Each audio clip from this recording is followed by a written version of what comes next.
Hey friends, welcome back to the OT Minute. My name's Arno. Really excited to share a recent conversation with Carlyn Neek. She's an occupational therapist that's been practicing for 18 years in the mental health space in Canada. She's an author, an OT entrepreneur, an OT coach, as well as a content creator. So she has a lot that she brings to the table, a lot of knowledge. So in today's conversation specifically, we focus on what is acceptance and commitment therapy. Why do occupational therapists use ACT as an approach to treatment? What does it look like in practice to use ACT? And what are some recommended or useful resources when trying to learn how to use ACT more effectively? And then finally, one of my favorite topics that we discuss is how do we as occupational therapists use acceptance and commitment therapy principles to help improve our own performance as occupational therapists. Let's go ahead and dive right in. Carlyn, thank you so much for joining me on the OT Minute. Really excited to have you. I've been wanting you on this channel for a little while because I've been following some of the work that you've been doing, and I think you're kind of a unique story, mostly because you wear so many hats. So there's so much to dive into, whether it's OT coaching, entrepreneurship, business, but also particularly mental health practice as an occupational therapist. So thank you for being on. I really appreciate it. Thank you for having me. I've been a big fan of yours. When I was researching OTs out there who had YouTube channels, yours was one of my favorites. You do such a beautiful job of bringing it together, the editing, the content, making it approachable. And so I don't know if you remember when we were in, there was an online conference we were in, and I was like, Arno, tell me all the secrets. I want to know how you make such great videos. So before we begin, can you kind of share a little bit about your journey as an occupational therapist? How'd you end up doing what you're doing, and kind of where's your passion led you? Sure. When I was in high school trying to decide what I wanted to be, I decided I wanted to work with kids and in some sort of helping capacity, did some research, did an online, actually, no, we didn't have online then. This was the 90s, the 1900s. So I sent out a little, my guidance counselor gave me this little bubble sheet to fill out and with 200 questions and sent it off. And we had to wait 2 weeks for the response. And it came back, and one of the options was OT, and I'd never heard of it. And I looked into it a little bit more, and wow, creative, problem solving, helping, like lots of change, lots of differences, helping lots of professions. I could help kids. How perfect was that? So I set out to try to get into OT, and it took me several years to get in. Actually, at that point, it was a bachelor's degree with 1 year pre-professionally here. And I persisted, got an accidental degree in the meantime, which was focused a lot on psychology because I really enjoyed that and knew that would be helpful as well. And then when I graduated, my boyfriend at the time, we'd been dating long distance for 5 years, got married a couple of years later. He had been transferred to Ottawa in Eastern Canada, which is our capital, close to Quebec, where it's all Francophone in Quebec. And so Ottawa was right on the border. I couldn't get a job in PEDS without being bilingual in French. And so I ended up, and I was a new grad, so I used a recruitment agency, and they placed me in a job which was nowhere near, it probably would have been the last area of practice I would have chosen. It was a lot of sort of workers' compensation, people off work due to injuries. I was in a physio clinic, and I was there to help the people who the physios couldn't fix. And there was something else going on, and they needed support in getting back to meaningful Some extra help. Yeah, exactly. Yeah. And so there were a lot of extra layers, and it turned out I was really good at the extra layers. And then they provided me with a lot of referrals actually for people who were off work, not on workers' compensation claims, but off on long-term disability for mental health challenges, often depression or anxiety. And turns out I was kind of good at that, and I really enjoyed that, helping these people find their way back to routine and getting back to meaningful activity. Meaningful occupations lead to more meaningful occupations and satisfaction, and their mental health improved, and the payers were incentivized to send them back to work. So this helping these people get back to life really helped. And so there was this, it worked out really well. And then we moved back to Alberta, And the same company created me a job, so I stayed in that area. And I never did go to peds. I stayed working generally in that area of practice the whole time until recently I've sort of pivoted to starting a bit of coaching. But yeah, really interesting how I got there. Started out with this idea of helping kids, and that's not where I ended up. Wow, that's really cool. I love that you just highlighted that I think the power of occupational therapy and just that domino effect, that occupation and that sense of satisfaction and success in occupation, how powerful that can be. How do you communicate the value of OT to clients or others in the mental health space? I don't know, in Canada, is it very common to run into an occupational therapist in the mental health space, or what does that look like? Okay. It is pretty common. In the bigger cities, most inpatient psychiatric units will have an OT working on it as a staff member. And the degree to which each individual works varies sort of unit to unit. There's kind of a different culture on different units and such. Sometimes it gets really blurred between the occupational therapist and the recreation therapist, for instance, but we know the difference between the purpose of the meaningful occupations.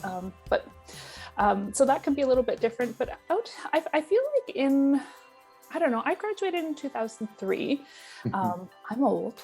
And so in that time, I feel like people understand more now than they did then when I first graduated. Awesome. There seems to be, just an understanding that that OTs are very impactful for people who have mental health challenges, who are limited in engaging in meaningful occupations due to their mental health difficulty, or whether that be a chronic or a temporary situation.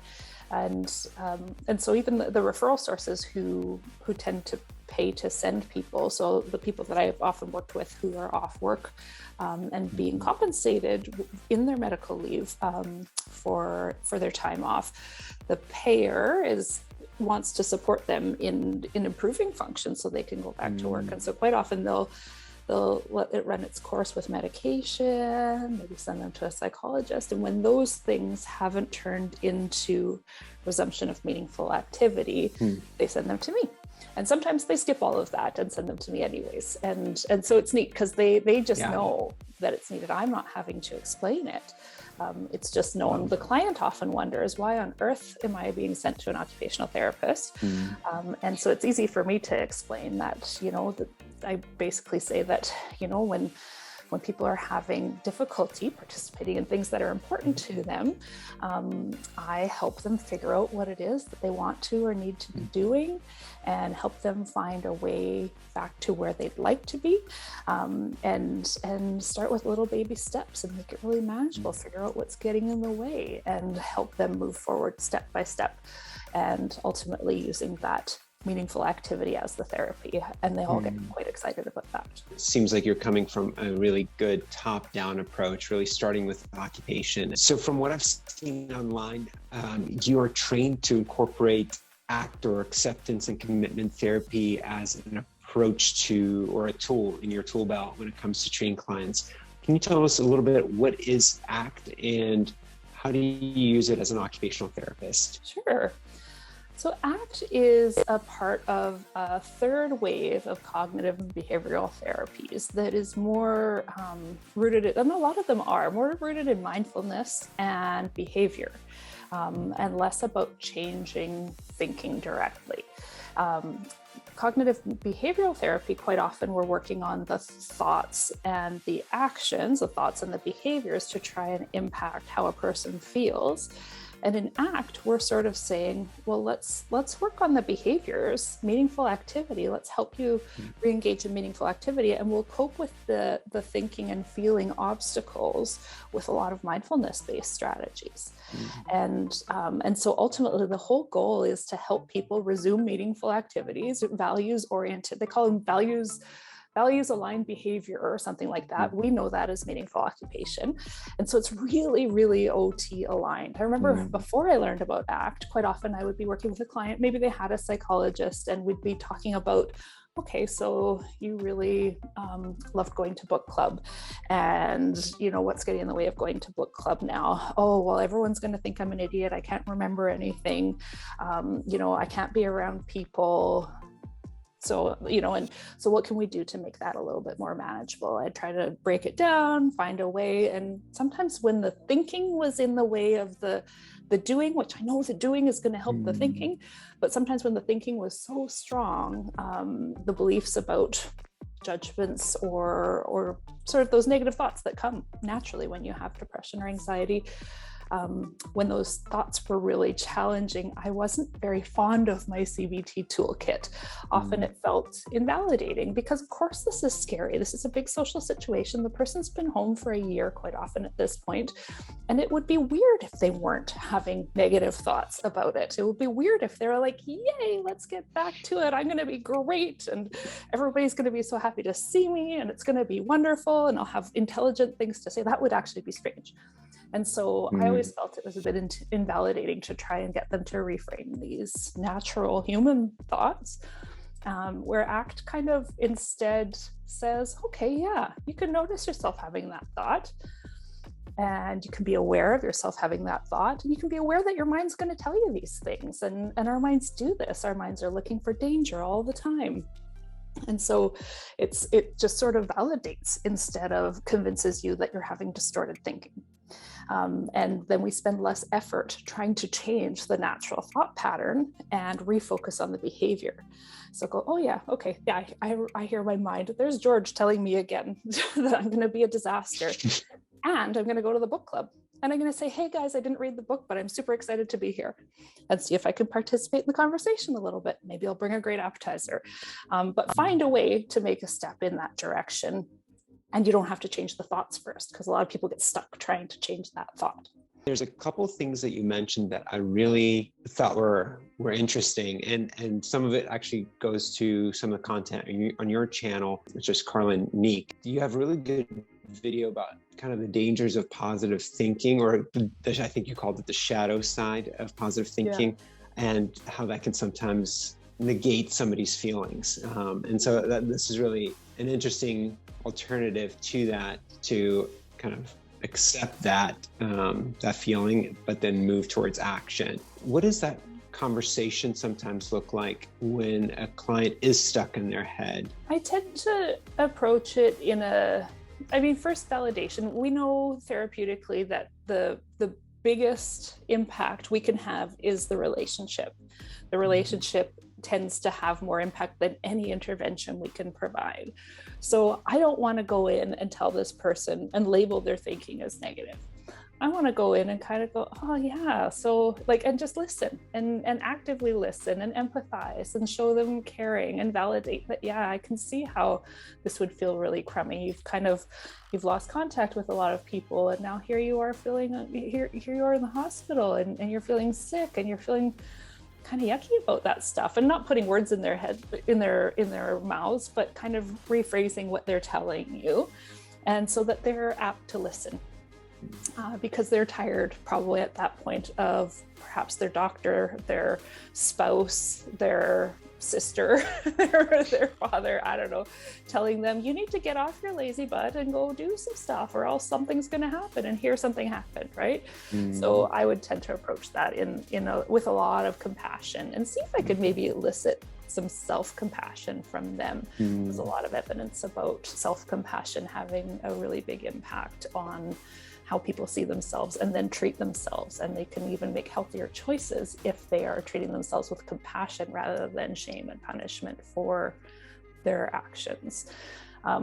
So those could be, even if you get no further than that could be huge. Because some of these people, we only have them for a moment in time, and we don't get to see them through their whole journey. But if maybe one person along the way had that impact, we can all think of that somebody that said something to us in a store, or a teacher somewhere along the way that stuck with us. And if you can have some impact with compassion and building a positive relationship and teaching them self-compassion, that could be really good. And so then you notice the negative thoughts. In ACT, we tend to label them as difficult or challenging thoughts, because by calling them negative, we're kind of suggesting that there should be positive, because negative is bad, therefore we want the opposite. Whereas the human condition is actually a whole variety of types of things, and we have a negativity bias. It's built into us. It's part of our survival system. If we didn't hold on to, like I think Rick Hansen says that our brains are super glue for the bad and Teflon for the good. This is a survival thing. And so to kind of shame ourselves for having naturally human brains that do hold on to the negative by saying, well, you have negative thinking, then people think, well, it should all be positive. And we've all met those positive people who will discount every negative thing with a positive. Oh, but it's all good. No, that's just not all good. You're sitting here in the hospital. Something bad has happened. We don't have to say it's all good. Actually, it's kind of crappy. And so we kind of talk more about challenging thoughts. And we could even, if we needed to kind of go, oh yeah, okay, well, in this moment, is that helpful? What can we do that's helpful for you? How can I support you? And even some psychoeducation about that negativity bias and how that's pretty reasonable. And helping them then choose a behavior. Well, what's something that you really like to do? What's something that you really miss? Oh, I really miss bowling with the guys. Okay, well, what's good? When's the last time you did that? It's been a few years because of, I don't know, the diabetes in my feet. I can't put on the shoes or something. Okay, well, what is it about bowling with the guys? Oh, I just like sitting there visiting with them. Huh, okay, so you pick it apart and you figure out what it was, and it's companionship that person's missing. And do you think you could set up a time to go for breakfast with the guys instead? I think I could do that. Well, okay, when are you going to do that? You can form a goal, right? And that's the commitment part, I'm guessing. At that point, you're getting them to now commit to something that's meaningful to them. Exactly. And in that exploration of the thing they missed, I'm trying to identify values. So that value of connection isn't something that they've been engaging in, perhaps because life's become more isolated. So pull out that value, figure out how we can identify a manageable step in the direction. Maybe it's just, hey, do you think you could text some of them right now and say hello? And maybe that's all that's manageable in that moment, and that the stretch to a breakfast is too big for that person, but maybe you could resume some contact. And kind of maybe they think, oh, these guys don't want to talk to me. It's been so long. I haven't responded. Okay, well, how can we manage that? What can we do with that? Maybe not. Let's try it out, because quite often it's not the case. But let's validate and see what steps we can make together. That's great. I love a couple things that this approach seems to have, and really is that humanizing that you mentioned, the humanizing the experience of negative emotions and just the reality. Like you said, if we blow off the reality of a person, that could be bring about that shame, and shame really stops action. Absolutely. And it really leads to unhealthy behaviors too. So if you actually want that person to make some healthier choices, if they're full of shame, they can't treat themselves kindly and do things. I think it goes back to our therapeutic modes and really knowing when to choose, whether it's empathy or something else. Did you ever learn, I don't think I learned about it in university. I think I learned about it from a psychologist colleague. There's a theory, I think Prochaska's theory of readiness for change. It's often taught with motivational interviewing. So there's this idea, like pre-contemplation, contemplation, preparation, action, maintenance, maybe revision or something like that. And so I think that was a pretty good rundown. So quite often we're meeting people, maybe it's pre-contemplation, right? That they're not even aware that they need to make a change, that's not on their radar. Maybe it's contemplation. They're thinking, okay, yeah, I should probably start watching what I eat, or should start exercising, or should stop looking at my phone at bedtime or something like that. They're kind of contemplating, but not even in action yet. Or in preparation, okay, yeah, how am I going to go about this? I'm going to do a bit of reading. I'm going to learn about it. I'm going to figure out a strategy. I'm going to, try maybe on weeknights to leave my phone downstairs. Maybe that's the idea, but they haven't done anything yet. We're often trying to meet people in preparation or action when they're actually in pre-contemplation. So all of the strategies that we use for trying to solve the problem really practically, let's get into action, let's set a goal, let's do this. They're in pre-contemplation or or contemplation, you need to actually support them in only moving up one level. That's a great point. That's a great reminder of, and I love something as simple as that, of how it gives you something really practical and it gives you a language that you can use when communicating why you're doing something you're doing. You know, in your documentation or when talking to other therapists of why is your approach different? Because I think that especially in the US, when we're working with individuals or within a team that's very medical model based, sometimes it's nice to be able to bring in that, I guess, that psychological component of it to support why we do what we do. Yeah, because a colleague might say, well, why on earth did you not give them a rundown on nutrition? Well, because they're not even thinking about that yet. I started to talk to them about what life might look like or might be, consider, or what's important to them to get them even thinking about change. Yeah.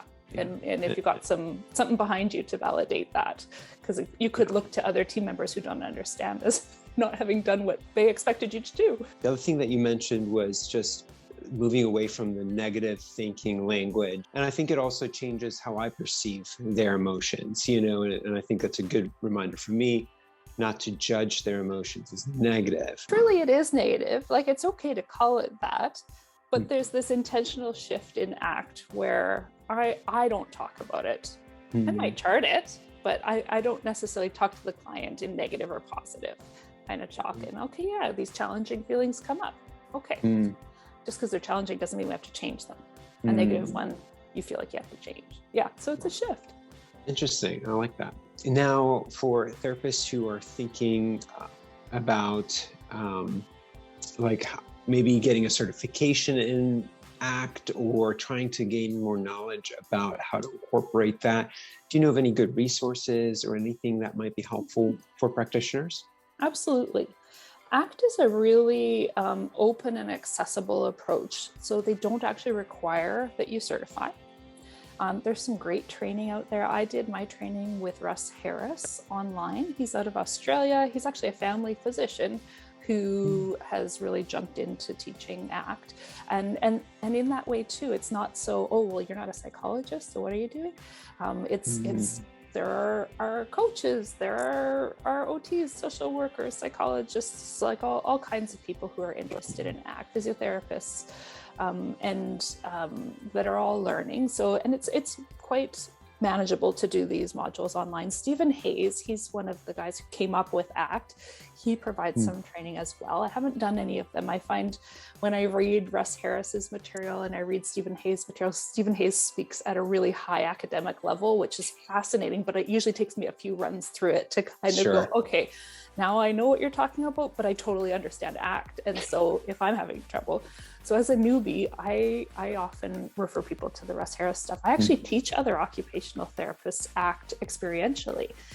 So I have a program to help OTs who are feeling stuck themselves and teach them the skills of ACT on themselves so that they can both use them for themselves and with their clients.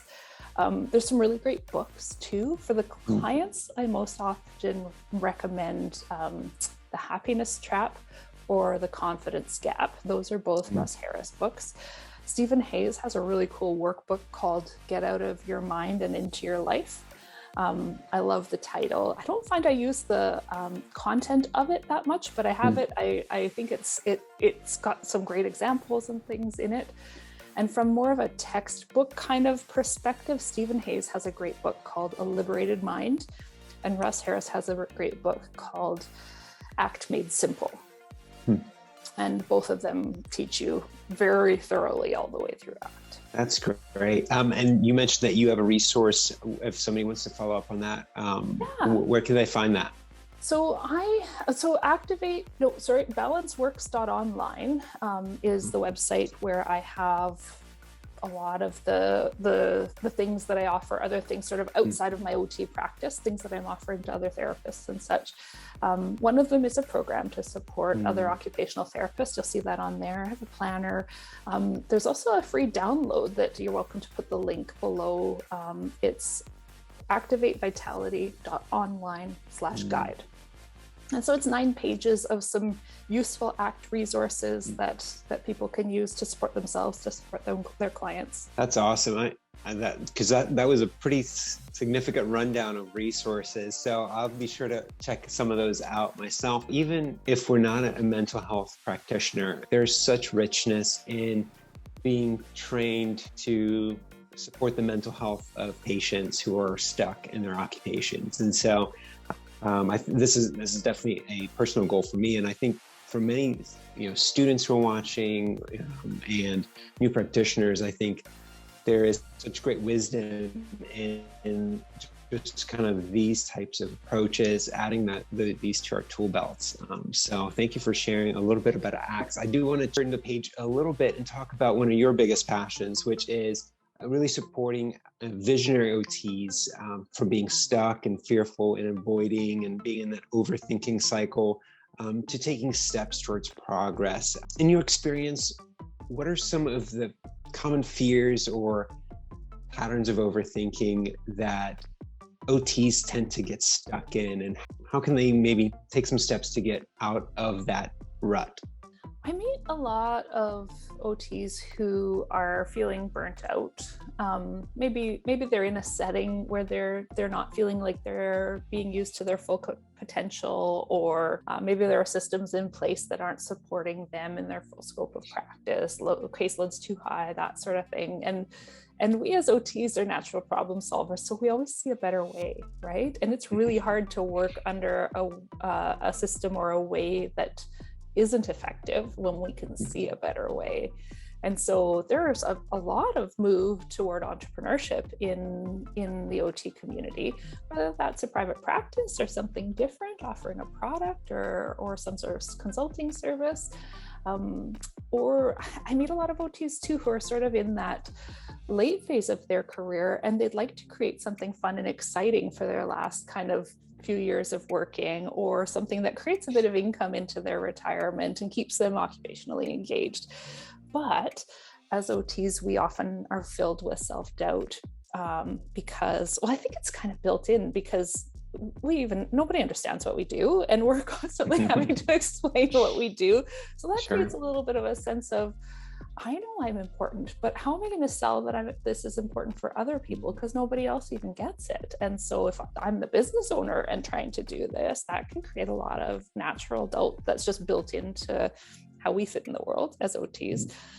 However, OTs are full of all of the traits that successful entrepreneurs need to have because we're flexible and adaptable and creative, and we find ways to get things done, and we find ways to communicate and meet the client's needs and understand all the stakeholders and the environment and how things fit together. Like, these make for excellent entrepreneurs, but sometimes we don't see that. So I meet a lot of OTs who would like to start a business or a passion project, or maybe scale a business from a traditional private practice to something a little bit different. And they are in sometimes analysis paralysis, where they or productive procrastination, I call that sometimes, where I need to get all my ducks in a row, get it all perfect, work out every scenario, and then I'll start telling people about it. And that's actually not a great way to start, because you want to take a few steps, experiment, see how things land, build something more. But if you kind of go from A to Z in the whole thing, sometimes you might build something that's off base because you didn't get a chance to test it and get feedback as you build. And so I try to help people to get into action, to manage the challenging thoughts and feelings that come up when they're trying to take that step outside the comfort zone. We step outside the comfort zone, our minds pipe up and say, danger, danger, get back in the comfort zone. And they magnify all of the potential risks. What are your peers going to say? What are your friends going to say? You can't say that on social media. People are going to think you're full of yourself. Whatever the things our minds might tell us. Or you're not good enough. You're not that good. There are so many other people who are better than you, or there's somebody else providing that service. What makes you think you can do it? These are natural things for our minds to tell us, but many OTs, many humans, tend to think that they need to wait for all that to turn into sunshine before they take the steps. But the confidence comes after the doing. We know this with our clients, right? They're not going to feel like, oh, absolutely, I can walk after my knee replacement, no problem, I'm going to get up and run. No, they're afraid, and then they take a few steps and it goes okay, and then they start to feel better about moving. It's the same for us. It's interesting when as you're sharing, I think of kind of the spectrum of this, because it can happen in real brief moments where sometimes I feel like we may feel stuck by a system at our work, like you said, or maybe a decision that was made about a client's plan of care or something like that, and all these, these thoughts of these fears, or what will the doctor think, or the other team members, or it could be something as big as, I have this vision of starting something new and exciting, feeling overwhelmed. The analysis paralysis, I definitely relate to that. I love researching and can get stuck in that phase versus taking action. So I can definitely see that being a common issue for OTs. And would you say, that's just part of us as humans, right? Struggling with self-doubt, self-fear. Exactly. When you set out to make your first YouTube video, did you feel like, oh, I've got this piece of cake, everyone's going to love me? No, not at all. Yeah, no. And even still, I think every time, I come to record a video, it's still that same fear, and it happens at different steps, uploading it, once you've made it, now you're like, you go to the editing process, you have fears, and it is a lot of, committing to taking these baby steps. And then you post and I can't even look because nobody's going to watch it. Exactly. Do you have maybe some, just for anybody watching or any listeners, some really practical tips for when they're stuck in that analysis paralysis or whatever, fear is holding them back? What are some tips or nuggets of wisdom that you might be able to share regarding getting out of the inaction and being stuck and moving towards our action and towards goals? I've got 4 steps. Oh, I love 4 steps. Yeah. That's great. So first you need to notice. This is key. And so a lot of us don't notice. We just think that that's just the way it is. But you need to notice that my mind is doing that thing where it tells me. And so sometimes the noticing comes with starting to be more reflective and mindful, and being kind of increasing that introspection, that awareness. Oh, right. My mind is, and I'm using this language, my mind is telling me, rather than, oh, well, I'm a big loser and, not good enough for this. Oh, my mind is telling me that I'm not good enough for this. So there's the noticing, number 1. Because you can't do any of it if you didn't notice. And the interesting thing about these steps, if at any point it's enough to just move you into taking some small action, then that was enough. You don't have to do the next step. If you can notice, you don't have to change the content of the thought. You can just notice, oh, my mind is doing this. Right. Okay, I'm going to make the phone call. My mind is telling me that this phone call is going to be a disaster. My mind's telling me that, but I'm going to make the phone call. Great, done. That's all you needed. Sometimes you need to name it. That's the next one. So notice it, name it. So it could be, oh, my mind is telling me. Perhaps you even name this pattern of thinking. So I've had some clients who they'll have kind of doubting Dave or something like that. They name that kind of part of their mind that does all the doubting, or the Eeyore, right? That tells them how bad things are all going to go. That's doubting Dave talking again. I got this, Dave. It's okay. Or you can just name, if it's a feeling, maybe you name the feeling. Oh, feeling apprehensive. And sometimes that's enough to then go and make a move, take a small step, the smallest step you can manage, but a step in towards direction, towards that valued action rather than away from. Notice, name, normalize. That's another one, is to just kind of go, yeah, this is what minds do, right? And of course I'm feeling a little bit apprehensive, if I have a bit of, I feel anxious talking to new people, and this is kind of serious, this thing I'm calling about. And so of course I'm nervous, and I can still make the call, right? I don't have to wait till it feels great. And that last kind of, so name it, Notice, name, normalize, Mm-hmm. take action is kind of the last one. Just go do a little something. You don't have to do the whole thing, but often when we've taken just a small step, then the next small step is a little bit more manageable. For noticing, for me, journaling is one. Are there other ways that you maybe encourage OTs to be more reflective, or how do you encourage that practice? I think it's different. We all have sort of different preferences for things. Some people really like to write. Others people really like to talk about their experience. So maybe that's kind of checking in with your partner at the end of the day. Hey, how was your day? You know what?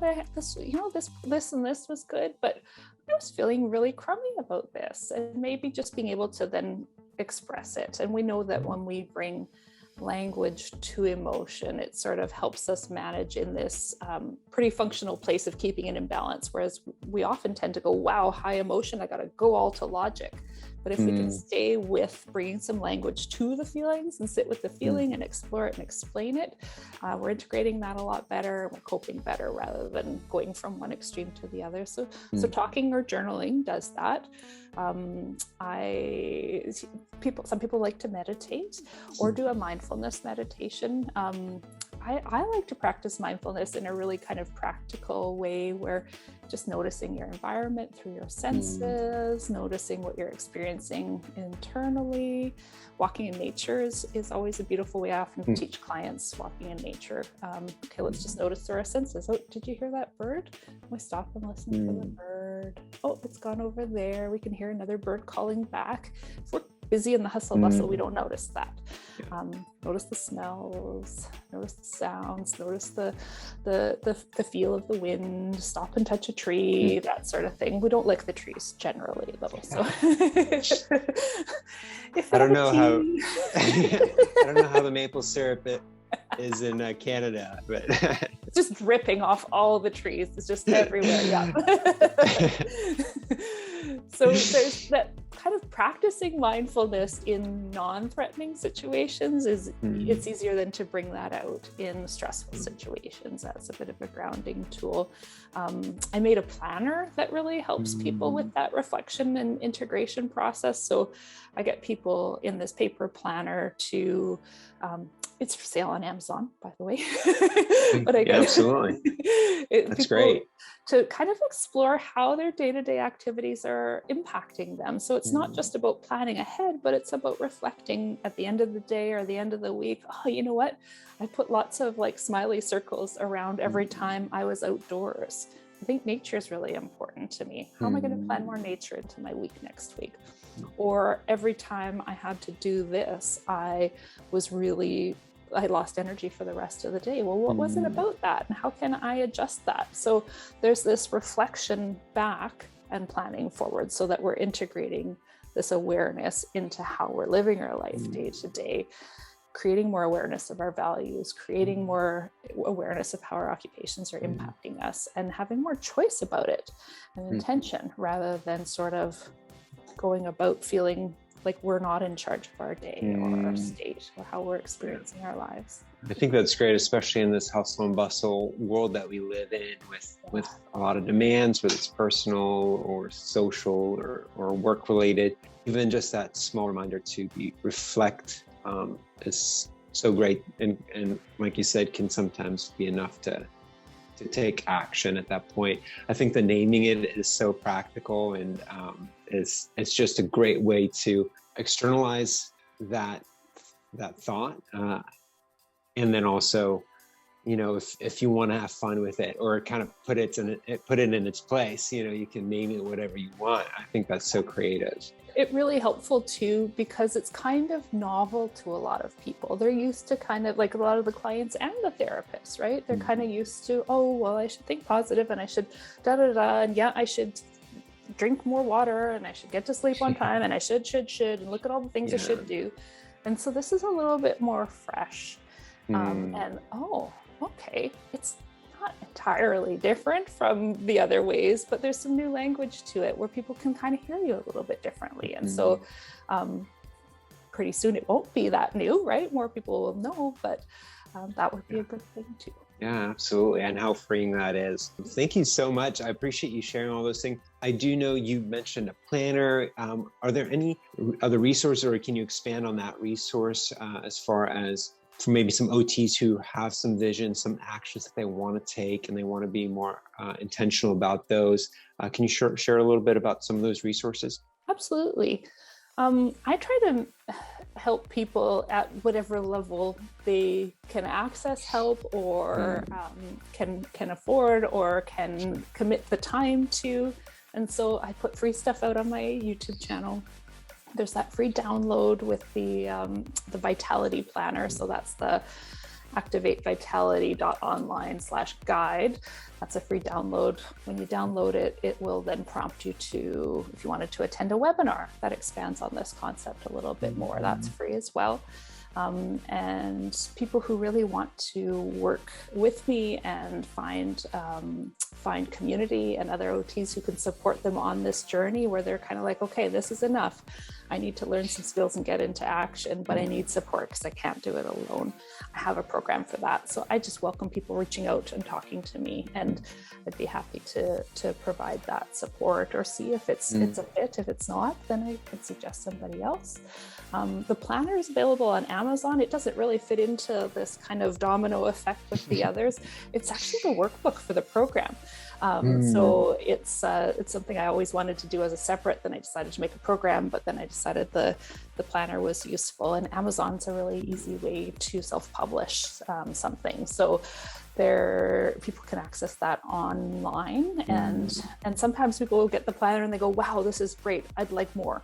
I'd like people around this and to go on this journey with. Then there's prompts in the planner to reach out to me, and happy to talk to people and see what they need. That's awesome. I love that you have kind of an access point for whoever, even, for somebody who's maybe just thinking of exploring some action, taking steps, to getting a community around them to support them in that journey. I think that's awesome. Just from what I've seen, I've seen you take steps towards creating your YouTube channel and overcoming, I'm sure, some of those moments of being stuck, and so you're a living model of taking. I am practicing steps. what I preach. Yes, you have to. Absolutely. That's awesome. And I love that. And I think, and I just want to emphasize, if anybody watching this, check out Carlyn Neek, the YouTube channel. I'll put links in the bottom to everything that we've talked about. Just because I think you have such great advice. And for me as a practicing OT now, I just need reminders of some of those things. And you bring such value. A couple that I watched recently was the positive thinking one. That was excellent. And it was the other one was, I think, the first one you shared, where I think you shared Comfort these zone. 4. Oh, Comfort Zone. The one with Readiness. Oh, and I've been watching some of the recent series I've been doing. So some excellent videos that I just think are, one, interesting, and then secondly, continue to make us curious and open to learning and developing. So thanks for sharing the resources. I hope we get some people who need those, and that's their next step. But thank you again for sharing your knowledge and your wisdom and your experience with us today.